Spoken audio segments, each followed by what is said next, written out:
Amém, Senhor. Nós te agradecemos pela oportunidade de mais uma vez estar aos teus pés, Senhor. Pela oportunidade de mais uma vez poder ouvir a tua voz através da tua palavra, Senhor. Muito obrigada mesmo, Senhor. Sabe, Senhor, muitos buscam riqueza que a traça e a ferrugem vão corroer. Mas nós buscamos as riquezas insondáveis do Senhor.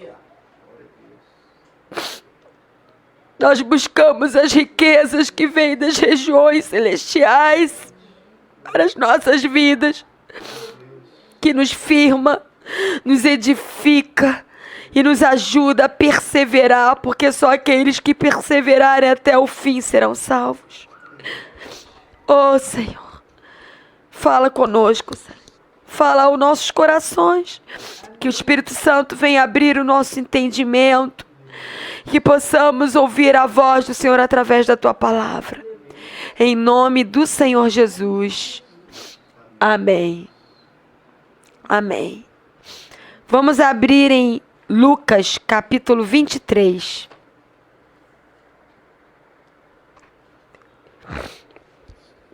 Eu quero dar o testemunho, antes de começar a ministrar esta palavra. Quando foi na quarta-feira, eu fui resolver uma situação bancária para o meu irmão. E havia muita resistência no mundo do espírito. E eu passei muito mal. E quando eu saí do banco, graças a Deus e toda honra e glória a Deus, correu tudo bem. E quando eu saí, eu estava me sentindo tonta, com meu corpo trêmulo, uma dor terrível no corpo, dor de cabeça, e me sentindo muito mal.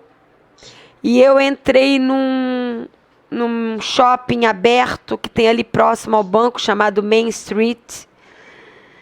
E eu me assentei lá, eu estava passando muito mal e eu tomei até um suco que eles têm lá numa loja natural, um suco de capim-limão.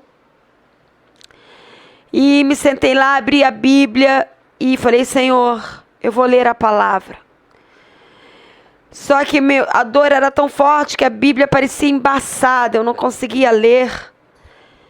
E eu falei assim, em nome de Jesus, eu estou passando muito mal, mas eu vou começar a ler. Não é ciência cristã, eu não estava ignorando que eu estava passando mal. Eu tinha consciência de quanto eu estava passando mal. Parecia até um infarto, de tão mal que eu estava me sentindo. Mas eu falei, eu vou começar a ler a Bíblia, porque eu creio que no que eu começar a ler a Bíblia e perseverar em lê-la, há poder suficiente na palavra do Senhor para que esse mal-estar vá embora. E eu abri em Lucas 23, despretensiosamente, não pretendendo receber nada de palavra, apenas ler e deixar o Senhor ministrar ao meu coração. E quando eu comecei a ler, eu comecei a me envolver com o que eu estava lendo e com o caderninho, que eu sempre ando com a Bíblia, caderninho e as canetinhas inseparáveis. Porque eu creio que quando a gente lê a Bíblia, Deus sempre quer ministrar ao nosso coração. E quando eu comecei a ler, e eu fui me envolvendo, quando eu vi, já não havia mais mal-estar nenhum e eu estava recebendo esta palavra que eu vou ministrar hoje à noite. Há poder no Senhor e há poder em sua palavra. Quando nós escolhemos perseverar, quando nós escolhemos buscar o Senhor, não há dor nem situação que possa nos frear. Então vamos ler Lucas 23 todo. Todinho. Vamos lá. Levantando-se toda a assembleia, levaram Jesus até Pilatos. E ali passaram a acusar Jesus, dizendo: encontramos este homem pervertendo a nossa nação. vedando pagar tributo a César e afirmando ser ele o Cristo, o Rei. Então Pilatos perguntou a Jesus: És tu o Rei dos Judeus? Jesus respondeu: Tu o dizes. Disse Pilatos aos principais sacerdotes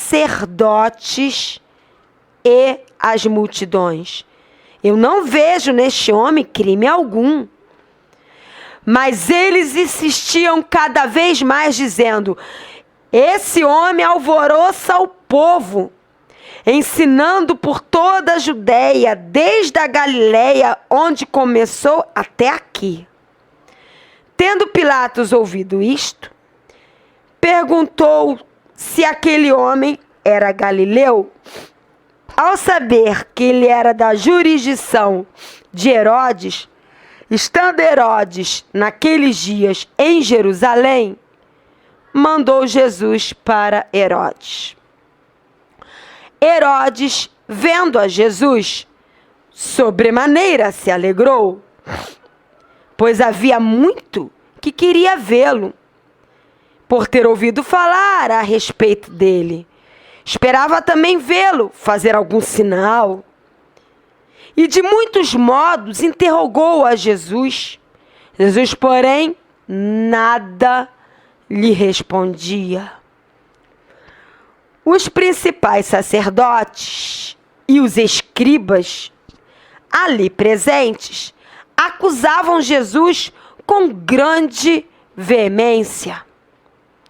Mas Herodes, juntamente com a sua guarda, tratou Jesus com desprezo e, escarnecendo de Jesus, vestiu Jesus com um manto esparafatoso e devolveu Jesus a Pilatos.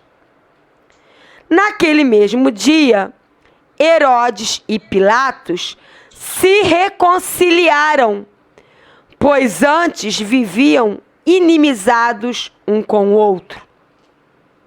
Então, reunindo Pilatos os principais sacerdotes, as autoridades e o povo, disse-lhes: Apresentaste-me este homem como agitador do povo. Mas eu o interroguei na presença de vocês e nada verifiquei contra ele dos crimes que vocês acusam ele.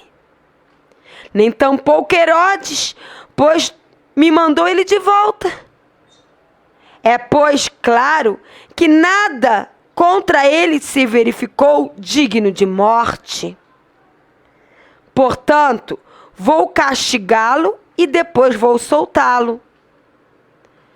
E era forçoso, era costume soltar um prisioneiro na ocasião da festa.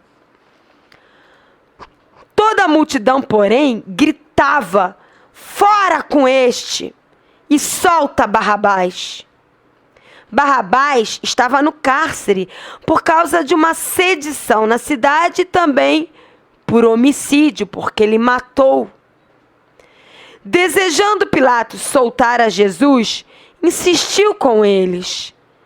Eles, porém, não quiseram saber, gritavam mais ainda: Crucifica-o, crucifica-o! Então, pela terceira vez, Pilatos perguntou: Mas que mal fez este homem? De fato, eu nada achei contra ele para condená-lo à morte de cruz. Portanto, eu vou castigá-lo e soltá-lo. Mas eles insistiam com grandes gritos, pedindo que este homem fosse crucificado. E o clamor deles então prevaleceu. Pilatos decidiu atender ao pedido deles, soltou Barrabás, o homicida, que eles pediram que fosse solto, e quanto a Jesus, fez segundo a vontade do clamor da multidão. E como o conduzissem, constrangendo um sirineu chamado Simão, que vinha do campo, puseram-lhe a cruz sobre os ombros para que levassem a cruz após Jesus. Seguia a Jesus numerosa multidão do povo e também mulheres que batiam no peito e lamentavam. Porém, Jesus, voltando-se para aquelas mulheres que lamentavam, disse: Filhas de Jerusalém, não chorem por mim, chorai por vós e pelos vossos filhos. Porque dias difíceis virão em que se dirá: bem-aventurados as estéreis que não geraram nem amamentaram. Esses dias difíceis dirão aos montes: cai sobre nós, e os outeiros, cobri-nos. Porque se em lenho verde fazem isto que vocês estão vendo, como farão ao lenho seco? E também eram levados outros 2 prisioneiros, malfeitores, para serem executados juntamente com Jesus. Quando chegaram ao lugar chamado Calvário, ali crucificaram Jesus, junto com os malfeitores, um à direita e outro à esquerda. Contudo, Jesus dizia: Pai, perdoa-lhes, porque eles não sabem o que fazem. Então, repartindo as vestes de Jesus, lançaram sortes entre eles. O povo estava ali e todos observavam. Também as autoridades que zombavam de Jesus e diziam: salvou tantos outros, por que não salva a si mesmo? Se é de fato Cristo de Deus, o escolhido. Igualmente, os soldados escarneciam de Jesus e, aproximando-se, trouxeram-lhe vinagre, dizendo: se tu és o rei dos judeus, salva-te a ti mesmo. Também sobre ele estava escrito uma placa com letras gregas, romanas e hebraicas: este é o rei dos judeus. Um dos malfeitores crucificado blasfemava contra Jesus, dizendo: tu não és o Cristo, salva-te a ti mesmo e a nós também. O outro, porém, respondendo, falou, repreendendo, dizendo: não temes a Deus, estando sob igual sentença? Nós, na verdade, com justiça, porque recebemos o castigo que os nossos atos merecem, mas este nenhum mal fez. Então Jesus falou a ele. Então ele falou para Jesus: lembra-te de mim quando vieres no teu reino. E Jesus então falou para ele: em verdade te digo que hoje mesmo estarás comigo no paraíso. Já era quase a hora sexta, e escurecendo o sol, houve trevas sobre toda a terra até a hora 9. 3 horas de trevas. E rasgou-se pelo meio o véu do santuário. Então Jesus clamou em alta voz: Pai, nas tuas mãos entrego o meu espírito. E dito isto, respirou e morreu. Vendo o centurião tudo que tinha acontecido, deu glória a Deus, dizendo: verdadeiramente este homem era justo. E todas as multidões reunidas para este espetáculo, vendo o que havia acontecido, retiraram-se a lamentar, batendo nos peitos. Entretanto, todos os conhecidos de Jesus e as mulheres que seguiam a Jesus desde a Galileia permaneceram a contemplar tudo de longe.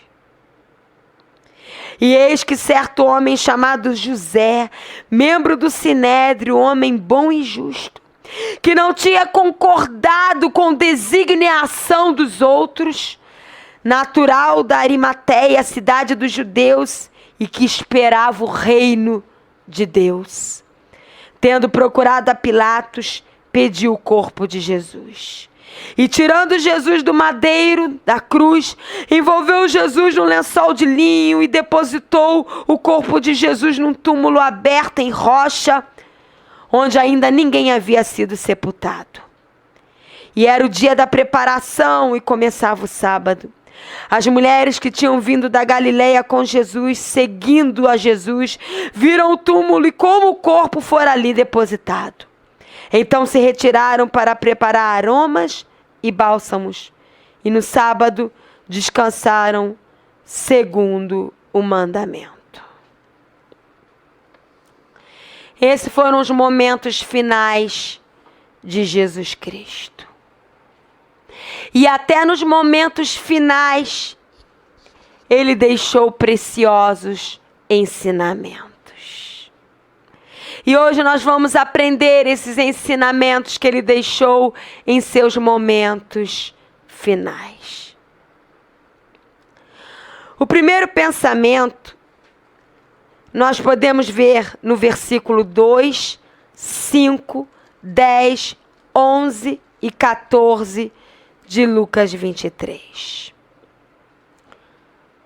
Jesus, Filho de Deus, o Rei dos Reis, o Senhor dos Senhores, digno de ser adorado e louvado, ele foi acusado de estar pervertendo uma nação. Ele foi acusado de estar sonegando imposto, tributo, não pagando o que era digno de ser pago a César. Alguém que estava quebrando a lei dos homens. Ele era acusado de ser um mentiroso simplesmente por estar falando quem ele é, Cristo, o Rei. Ele era acusado de estar alvoroçando tumulto, causando tumulto no meio do povo. Simplesmente porque estava ensinando a palavra. Ele era acusado pelos principais sacerdotes e escribas, isto é, pelos religiosos judeus. Com insistência acusavam a ele. Ele era acusado, diz o versículo 14, de estar agitando o povo. Jesus foi acusado de estar pervertendo uma nação dos seus costumes religiosos. Porque Jesus pregava contra os costumes religiosos. Então ele era acusado de estar pervertendo o que a religião ensinava como correto. Jesus, ele estava sendo acusado simplesmente porque ele estava pregando a verdade de Deus Pai. Jesus, ele foi acusado de estar sonegando impostos só porque ele falou dai a César o que é de César e dai a Deus o que é de Deus. Jesus estava sendo acusado de mentiroso simplesmente porque ele falava que era filho de Deus, estava fazendo a vontade de Deus Pai, que ele era o Cristo que ia morrer na cruz e dar a vida por nós. Jesus era acusado de criar tumultos porque grande multidão seguia e sentava-se nas montanhas, nas campinas para ouvi-lo ensinar. Ele era acusado porque estava fazendo a vontade de Deus Pai. Jesus, ele foi desprezado, escarnecido. Mas uma coisa ele não perdeu: a identidade. No meio de acusações injustas, no meio de perseguição, de mentiras contra ele, no meio de ver religiosos acusando com mentiras, ele não perdeu a sua identidade em Deus. Por quê? Porque ele sabia quem ele era em Deus, o chamado de Deus para a sua vida como homem aqui na terra, o propósito que ele veio cumprir e para onde ele ia. Quando nós sabemos quem nós somos em Deus, o que a palavra diz que nós somos, o chamado que nós temos em Deus, o propósito de Deus se cumprindo em nossas vidas e através de nós, e para onde nós vamos, então nós não perdemos a identidade no meio das lutas. Podemos perder objetos e bens materiais. Podemos perder a honra e a glória que vem de homens. Podemos perder amigos que se diziam amigos. Mas não podemos perder a identidade em Deus. Não podemos perder o nosso RG em Deus. Quem nós somos em Deus. O firme propósito de estar cumprindo o chamado e o propósito de Deus. E a certeza de onde nós vamos em Deus. É isso que nos faz permanecer firmes. Não perca a sua identidade em Deus. O inimigo pode roubar muitas coisas em nossas vidas, mas não deixe que ele roube quem você é em Deus. Porque afinal de contas, não ficará pedra sobre pedra. Tudo vai passar. Mas a identidade que você tem em Deus é eterna. Outro ensino que ele nos dá é que nós precisamos ser sábios e verdadeiros em Deus. No versículo 3, Pilatos perguntou para Jesus: És tu o rei dos judeus? E ele respondeu: É você quem está falando, não sou eu. Tu o dizes. Sabe por que Jesus respondeu isso? Porque ele não veio para ser o rei dos judeus. E ele não podia concordar com aquilo. Se ele respondesse, sim, sou, ele estaria concordando com uma mentira. Quem colocou a placa na cruz, rei dos judeus, foram os homens, não foi Deus. Ele não veio para ser rei só dos judeus. Ele veio para ser rei dos judeus, dos gentios, dos franceses, dos italianos, dos portugueses, dos brasileiros, dos espanhóis, dos americanos, de toda a terra.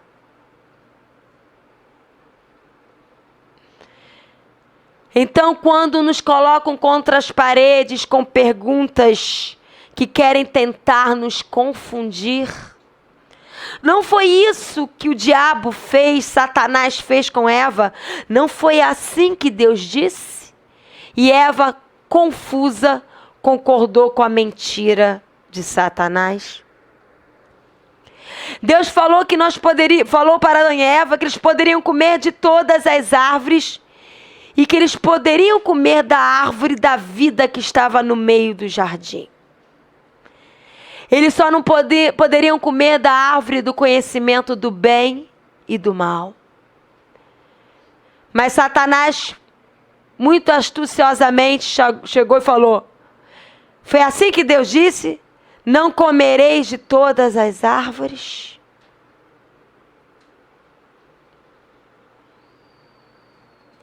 Ele tenta nos confundir com perguntas parecidas com o que Deus disse. Mas não foi o que Deus disse. Por isso a importância de estarmos nos enchendo da palavra de Deus. Quando Satanás tentou Jesus no deserto, o tempo todo ele falou a palavra de forma astuciosa. E Jesus não tentou se defender, Jesus respondeu com a palavra. E aqui Pilatos fez uma pergunta inspirada pelas trevas: és tu o rei dos judeus? E se Jesus respondesse, sim, eu sou, primeiro, ele estaria sendo mentiroso, porque ele não veio para ser rei só dos judeus.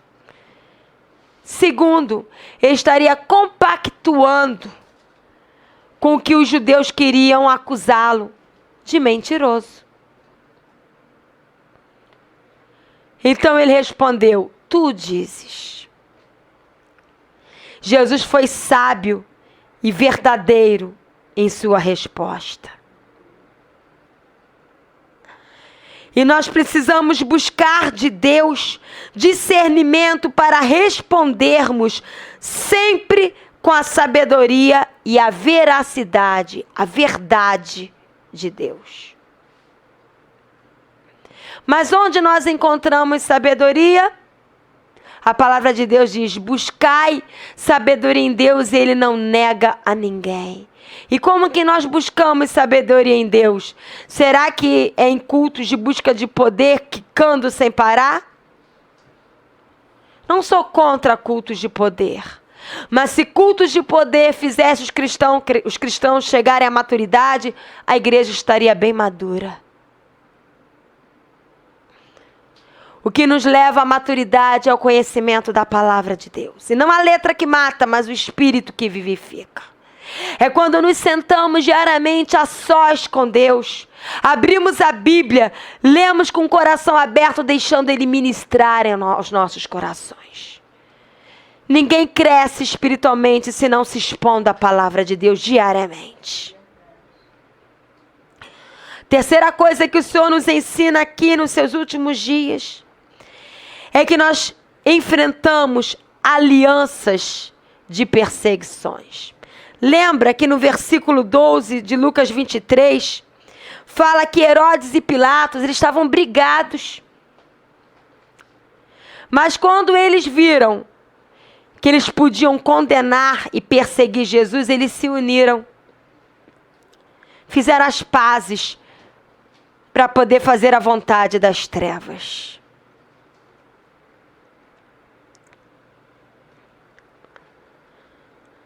Pessoas que antes eram inimigas e nem se falavam, são capazes de se unir para simplesmente perseguir aqueles que escolhem andar na verdade de Deus, rendido a Jesus. Não se espante se pessoas que estão ao teu redor, que antes nem se falavam, começam a se unir para te caluniar, para te perseguir, para te entristecer, para magoar o seu coração. É uma estratégia antiga das trevas. Já no Antigo Testamento, povos se uniam para vir contra Israel. Israel tipifica a igreja de Cristo. Nós não somos diferentes. Somos amados pelo Senhor, mas estamos em guerra espiritual.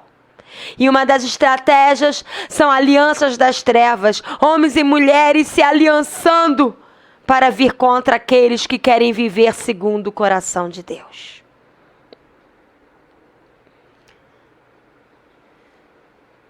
A voz da religiosidade vai sempre se unir à voz da perversidade, para num só grito se levantar contra a verdade de Cristo. Olha o que diz no versículo 18 de Lucas 23. Fala que a multidão gritava. No versículo 21, fala que eles continuavam gritando. E no versículo 23, fala que havia um clamor que gritava. E esse clamor, esse grito da multidão que ia crescendo, se uniu ao grito dos sacerdotes, dos escribas e das autoridades. Os sacerdotes, os escribas, falam da religião. A autoridade fala da política. E multidão fala daqueles que não creem no Senhor, a perversidade.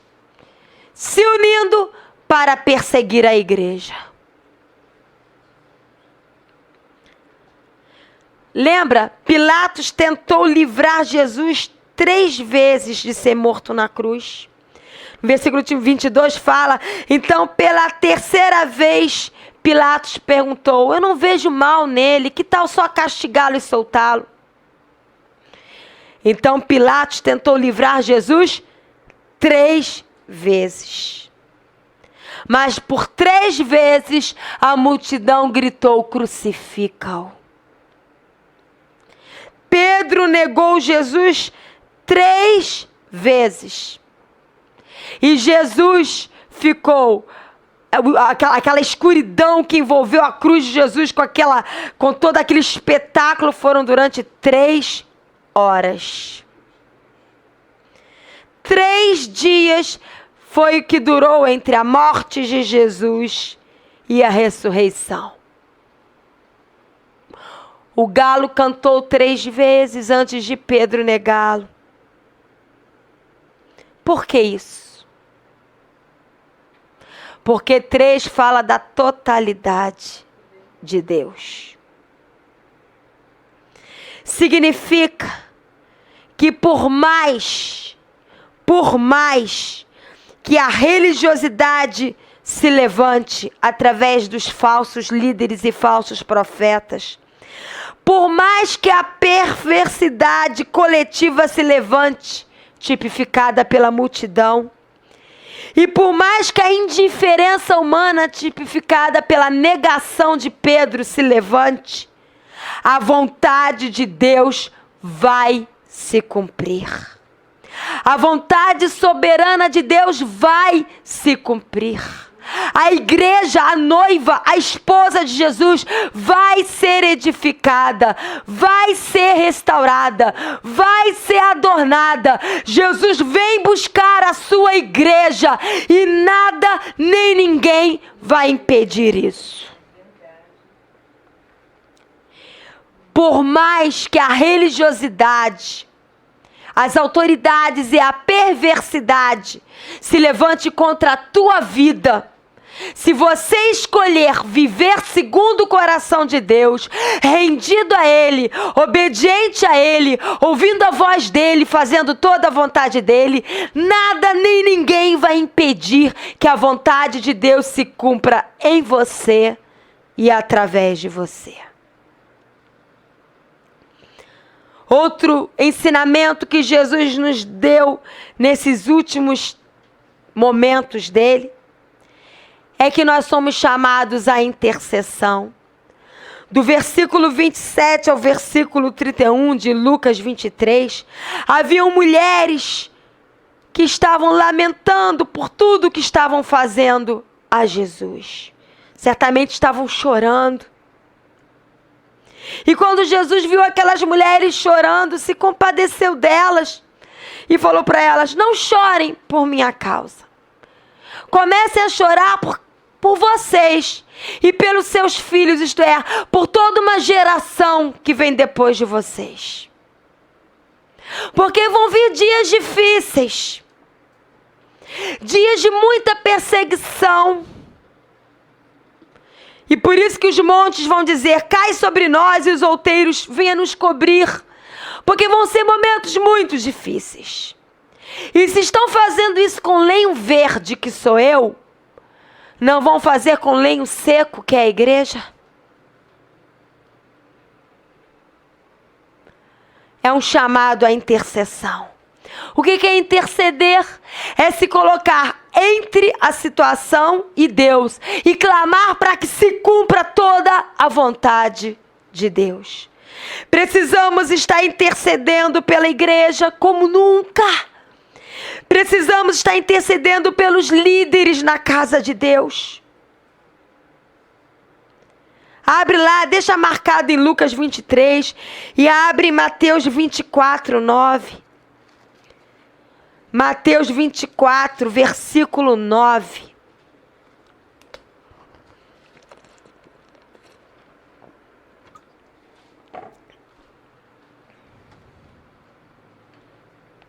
Diz assim: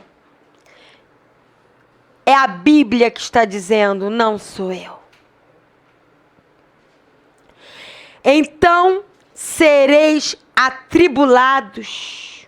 Está falando para quem? Para a igreja. E vos matarão. Já temos visto isso. Sereis odiados de todas as nações por causa do meu nome. Nesse tempo muitos hão de escandalizar, trair e odiar uns aos outros dentro da igreja. Levantar-se-ão muitos falsos profetas e enganarão a muitos dentro da igreja. E por se multiplicar a iniquidade, o amor se esfriará de quase todos dentro da igreja. Aquele, porém, que perseverar até o fim, será salvo. Abre Lucas 21.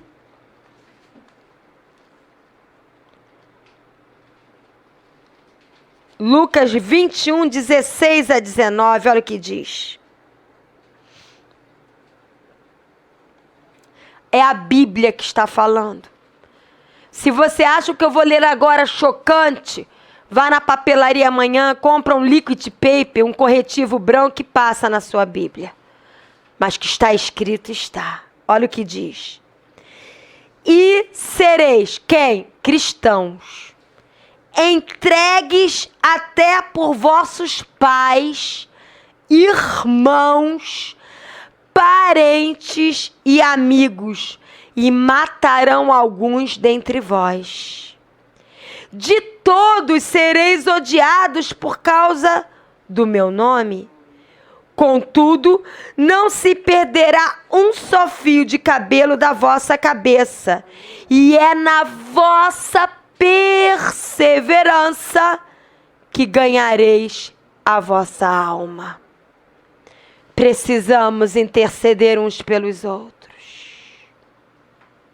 Orai uns pelos outros. Muito pode a súplica do justo em sua eficácia. O maior chamado para o cristão hoje é intercessão. Mas ninguém quer, não aparece. Não, meu chamado é louvar, com o microfone de preferência bem lá no alto para que todos possam me ver. Não, meu chamado é pregar num púlpito bem bonito para uma grande multidão para que todos me vejam.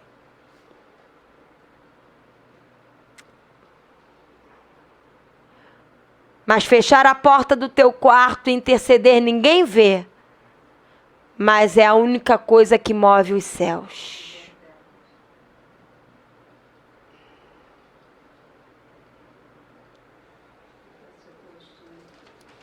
Outro ensinamento que o Senhor nos dá, nesses últimos momentos dele, é que nós precisamos mais do que nunca ser misericordiosos. Misericórdia é amar o pecador e odiar o pecado. Precisamos pregar a palavra contra o pecado, porque ao invés de sermos misericordiosos, nós vamos ser omissos.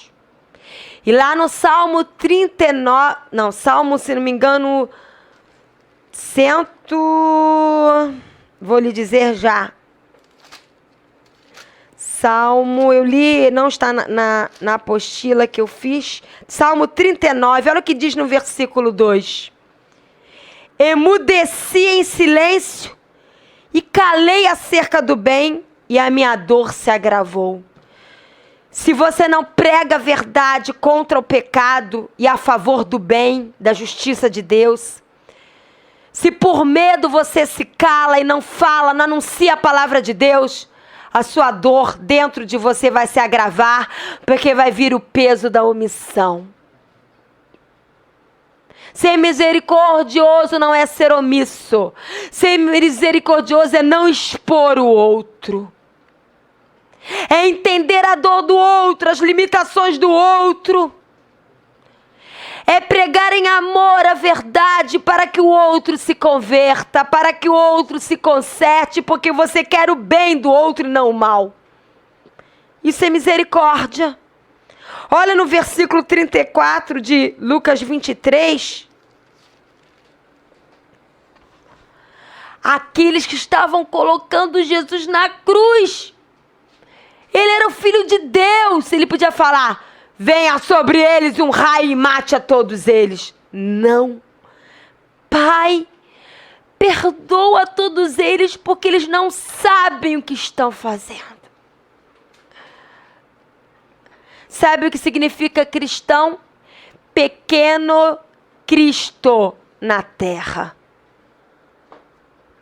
Precisamos expressar o caráter de Cristo. E uma faceta, uma característica do caráter de Cristo é perdoar os que estão vindo contra você. Amar os que falam mal de você, não odiar. Bendizer os que amaldiçoam você. Isso é misericórdia. Outro ensinamento que o Senhor nos dá nesses últimos momentos dele é que nós precisamos vestir o caráter de Cristo. No versículo 34 diz que eles arrancaram as vestes de Jesus e repartiam as vestes, lançando sorte entre eles. Isto é, quem ia ficar com o que das vestes? Os ímpios, os religiosos procuram as vestes externas. É uma aparência de santidade. Mas os verdadeiros cristãos não estão interessados nas vestes. Estão interessados no coração de Cristo. A palavra diz que as nossas vestes devem ser lavadas no sangue de Jesus. Quais são as nossas vestes? Caráter, boas obras, testemunho santo, fiel no proceder, um falar santo e justo. Essas são as nossas vestes lavadas pelo sangue de Jesus. Por isso que fala lá em Apocalipse 19 que a igreja, a esposa de Jesus Cristo, ela vai ser ataviada, adornada com linho finíssimo, puro, branco, que são os atos, atitudes de justiça. Não é algo externo, não é aparência de santarrão ou de santidade. Vem do caráter de Cristo em nós.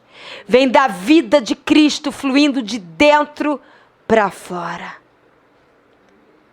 Outro ensinamento que Jesus nos dá nos seus últimos momentos é que nós temos que provar somente a firmeza que nós temos em Cristo. No versículo 35 de Lucas 23, as autoridades estavam zombando de Jesus e dizendo: olha só, Jesus, você não salvou um monte de gente, curou um monte de gente, ressuscitou um monte de gente, por que não desce da cruz e salva o Senhor mesmo? Tu não és o Cristo? Debochavam dele. Mas Jesus nada respondeu.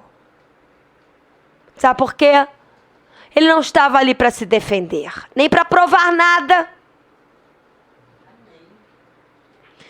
Normalmente os religiosos, olha só, a teoria da prosperidade que diz que crente abençoado é aquele que tem carrão, casa bonita e uma poupança cheia de dinheiro, ela é das trevas. E não é isso aqui? Prova a tua fé. Prova que você é abençoado com algo que a gente possa ver. É o que os religiosos estavam pedindo a Jesus. E os religiosos, a religião também pede isso para a igreja hoje. Mas nós não temos que provar nada. Só temos que provar que com casa ou sem casa, com carro ou sem carro, com saúde ou sem saúde, feliz ou triste, nós nos firmamos em Cristo. Esse é o nosso testemunho. Jesus não teve que provar nada. Abre lá em Mateus 24, 13.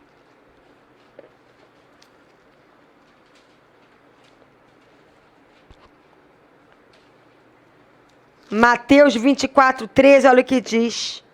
Eu já li, vou ler de novo. Aquele, porém, que perseverar até o fim será salvo. Não é aquele que tem um BMW na garagem. Não é aquele que tem uma mansão para mostrar que tem fé. Não é aquele que tem um emprego maravilhoso e ganha tubos de dinheiro. Ou que anda com a roupa da última moda. Não. é aquele que perseverar. Você só persevera no meio de tribulação.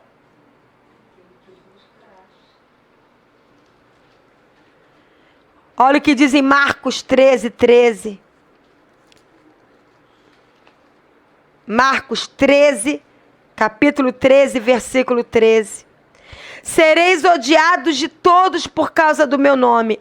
Aquele, porém, que perseverar até o fim, será salvo. E eu repito o que o apóstolo Luiz Hermínio sempre prega nas palavras dele. Não importa o seu começo, importa é como você vai terminar. Porque muitos ficam pelo meio do caminho, presos à religião, presos à glória humana, presos a ensinos errados e se desviam da verdadeira fé. E não vão conseguir perseverar com a tribulação que vem dos finais dos tempos. Olha o que diz em Apocalipse 2, o último livro da Bíblia, Apocalipse 2, versículo 2 e 3. Apocalipse 2, versículo 2 e 3. Conheço as tuas obras, ó Deus, tanto o teu labor como a tua perseverança, e que não pode suportar homens maus, e que puseste à prova os que a si mesmos se declaram apóstolos e não são, e os achaste mentirosos.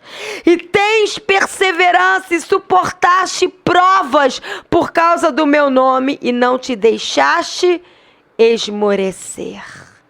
Olha o que diz ainda no capítulo 2 de Apocalipse, versículo 9 e 10. Conheço a tua tribulação, a tua pobreza, mas tu és rico. Falam que você é pobre, mas você é rico, porque você tem uma riqueza sobrenatural.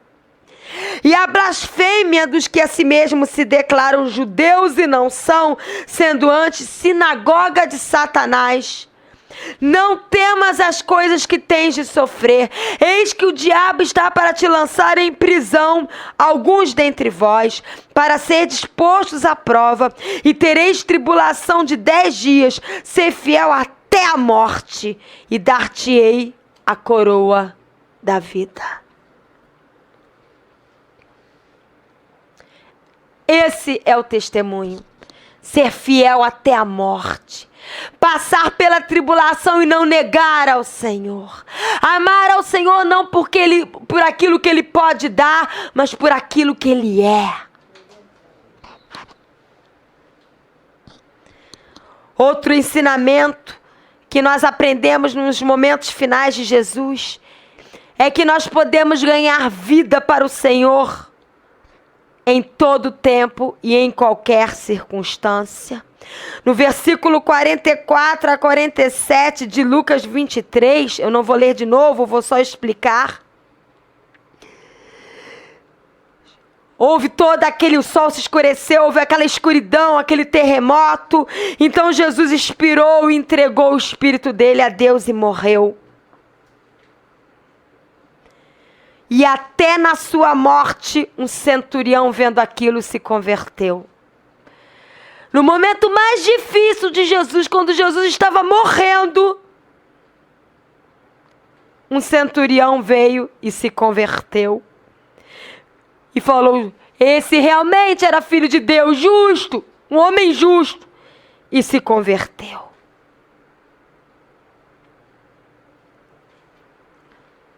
Você pode estar passando o maior vale da sua vida. Ainda assim Deus pode te usar. Você pode estar passando a maior luta, a maior perrenha financeira. Mas ainda assim Deus quer e pode te usar. Porque não depende de você, depende de Deus em você e através de você. Outro ensinamento que o Senhor nos ensina nos seus momentos finais, que o que importa para Deus são corações sinceros.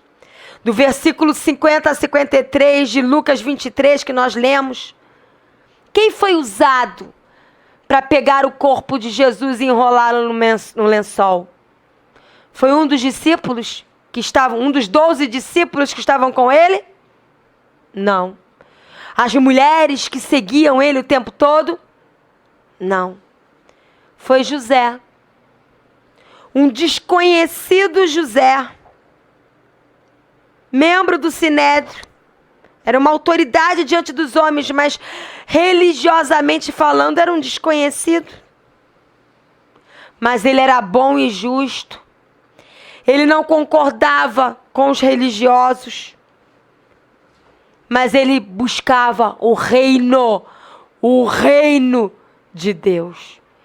Então Deus viu o coração sincero desse homem e escolheu esse homem para ser o primeiro a pegar Jesus, o corpo de Jesus, enrolá-lo num lençol limpinho, branco de linho e colocá-lo no túmulo. Que honra!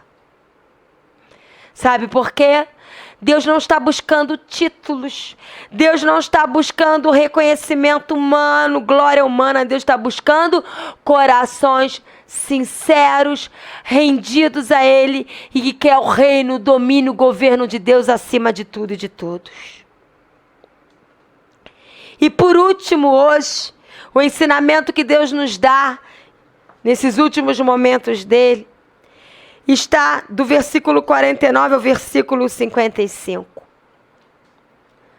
Os discípulos, os 12 discípulos, agora eram 11 porque um já havia se suicidado. Judas já havia se suicidado, então eram 11 discípulos. Mas todos eles seguiram durante todo o ministério que Jesus teve como homem aqui na terra, seguiram ele de perto. João recostava a cabeça no peito de Jesus. Meu Deus, eles viram tudo de perto, os milagres que Jesus operara. Tudo que Jesus havia ensinado, eles estavam ali, Jesus compartilhou o coração dele com aqueles homens. E cadê eles? Cadê aquelas mulheres que foram curadas, libertas por Jesus e andavam lado a lado com Jesus? Cadê elas? Todos eles viam tudo de longe. Medrosos, se entregaram ao medo, por causa das pressões, das cobranças, se entregaram ao medo, não tiveram coragem de ficar pertinho de Jesus. Nenhum deles estava ali para chorar com Jesus. Nenhum deles estava ali para dizer: Jesus, olha, eu estou bem aqui no pé da cruz contigo, o Senhor está sofrendo, mas eu estou aqui. Nenhum deles estava ali para pegar no pé de Jesus e falar: ao menos no teu pé eu pego, Jesus. Todos fugiram e olhavam de longe. Eram qualquer um, não. Eram discípulos.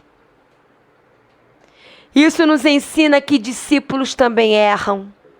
Não são infalíveis. Todos nós podemos cometer erros. Não podemos viver na prática do erro. Todos eles se arrependeram depois. Tanto é que todos eles exerceram um ministério tremendo em Jesus Cristo. Cada um numa área diferente. Mas todos eles foram usados por Jesus. Porque eles se arrependeram. Foram para eles que Jesus, quando ressuscitou antes de ascender a Deus, Pai, foi para eles que Jesus apareceu. Eles não eram dignos. Mas Jesus não estava levando em consideração o momento de fragilidade daqueles homens que foram tomados pelo medo. Mas Jesus estava vendo muito além disso. Jesus estava vendo o coração sincero deles e o quanto ele podia usar aqueles homens para a sua glória.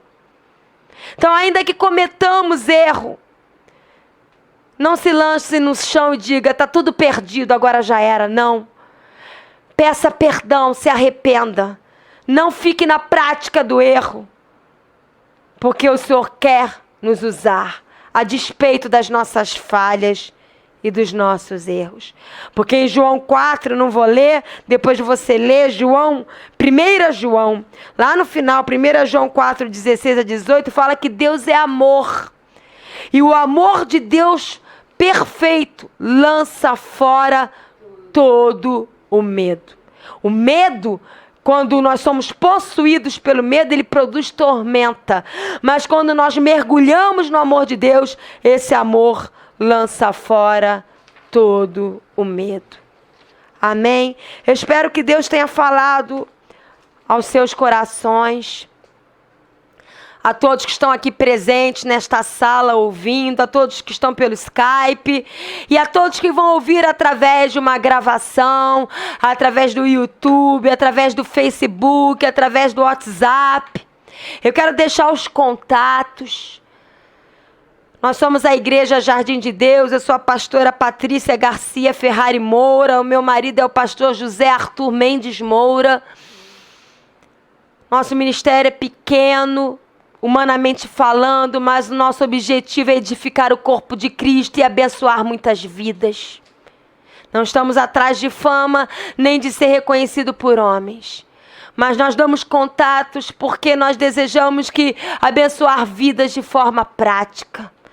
Os nossos contatos são e-mail, Jardim de Deus Pat, com Y no final, tudo letra minúscula, unidinho. jardimdedeuspate@gmail.com. Facebook é Pastora Patrícia Moura. WhatsApp é código 21 Rio de Janeiro 984392720. No WhatsApp nós temos um grupo Minutos de Reflexão, que diariamente nós enviamos minutos de reflexão na palavra de Deus para abençoar vidas. No Facebook nós temos uma página Tesouros de Deus, que você pode acessar e ver muitas coisas do Senhor ali. E nós temos também e-mail, Facebook, WhatsApp, YouTube. Nós temos um canal no YouTube. É só você entrar no Google, no YouTube e pesquisar a pastora Patrícia Ferrari Moura. Já tem 178 vídeos de palavra e minutos de reflexão. Você pode ouvir e Deus falar grandemente ao seu coração. Amém? Deus te abençoe. Agora o pastor José Arthur vai orar por vocês.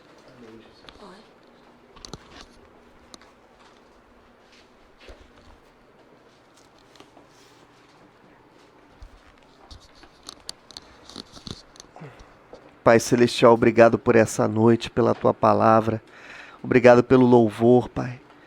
Realmente, Pai, no momento do louvor, Pai, quando o Senhor se mostrou no nosso meio, o Senhor também mostrou um grande baú cheio de tesouros dentro. Era a Tua palavra que ia ser manifesta aqui essa noite. Pai Celestial, obrigado, Pai, por essa palavra. Obrigado pelos louvores, ó Deus. Ensina-nos a ser ouvintes praticantes da Tua palavra. Meu Deus, ensina-nos a entender esse tempo que nós estamos vivendo, que é um tempo difícil, é um tempo de muitas pressões, é um tempo onde as pessoas, Pai, se cansam realmente de trabalhar, Pai, se cansam, Pai, nas lutas da vida, Pai, na sua luta de sobrevivência diária. Meu Deus, nos ajude, Pai. Tem sido um tempo difícil, meu Pai, mas nós queremos aprender a viver esse tempo cheio da Tua presença, cheio da Tua graça, cheio da Tua força, meu Deus. Ajude-nos, Pai, pela Tua misericórdia, Pai. E que em cada um de nós possa habitar ricamente a Tua palavra, Senhor. Em nome de Jesus, ó Pai. Que o Teu nome seja glorificado, que o Teu nome seja exaltado, que o Teu nome seja engrandecido, em nome de Jesus, ó Pai. Muito obrigado por essa noite, Pai. Ajuda cada um dos meus irmãos a ter uma semana de vitória na Tua presença, em nome de Jesus.